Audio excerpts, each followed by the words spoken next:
اور بھائی اس کے بعد اگلے دن جو ہے یعنی 15 شعبان، اس کے روزے کے بارے میں کوئی حدیث صحیح نہیں.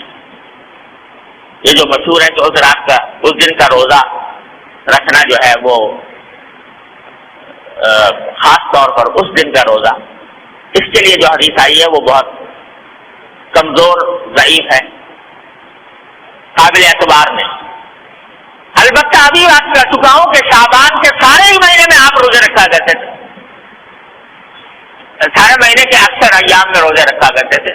لہذا وہ فضیلت جس طرح آج کے دن کو حاصل ہے اسی طرح کل کے دن کو بھی حاصل ہے، پرسوں کو بھی حاصل ہے، سرسوں کو بھی حاصل ہے. اور دنوں میں نہیں رکھ سکے اس دن رکھ لو، لیکن خاص طور سے 15 شعبان کے روزے کی تو کچھ زیادہ فضیلت سمجھ کر روزہ رکھنا مناسب نہیں.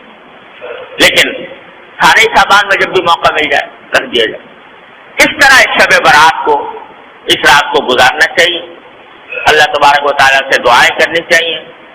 البتہ ایک بات اور سمجھ لیجئے، ایک روایت میں آتا ہے کہ اللہ تعالیٰ اس رات کے بارے میں بھی آتا ہے، شب قدر کے بارے میں بھی آتا ہے کہ اللہ تعالیٰ اس رات میں اتنے لوگوں کی مغفرت فرماتے ہیں جس میں قبیلہ کلب کی بکریوں کے بال. آپ نے یہ فرمایا قبیلہ کلب بہت بڑا قبیلہ تھا، ان میں بکریاں بہت ہوتی، ہر بکری کے جسم پہ بال بہت ہوتے، تو سارے قبیلے کی بکریوں کے بال جتنے ہیں اتنے انسانوں کے لگا مغفرت ہوگا،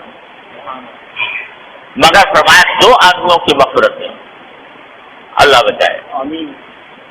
ایک وہ جو کسی مسلمان سے کینہ رکھتا ہو کسی مسلمان سے. کینے کے معنی یہ کہ اس کی بدخواہی پر آمادہ ہو، بلا وجہ اس کو برا سمجھ کر اس کو تکلیف پہنچانے اور اس کو ذلیل کرنے کی فکر میں رہتا ہو، اللہ بچائے.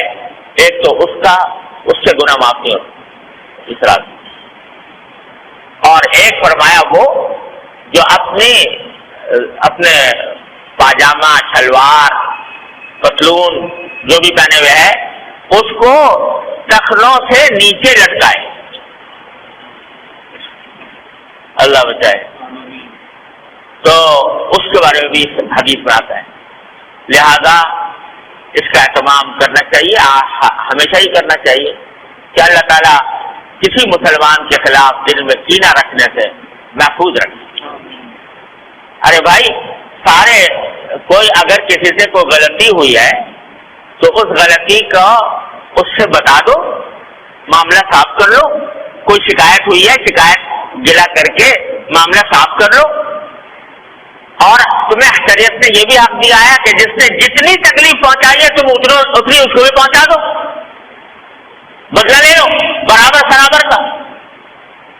لیکن دل میں کینہ لے کے بیٹھ گئے اور اس کو ہر طرح ذلیل کرنے، خار کرنے، تکلیف پہنچانے، بدخواہی کرنے کی فکر میں لگ گئے.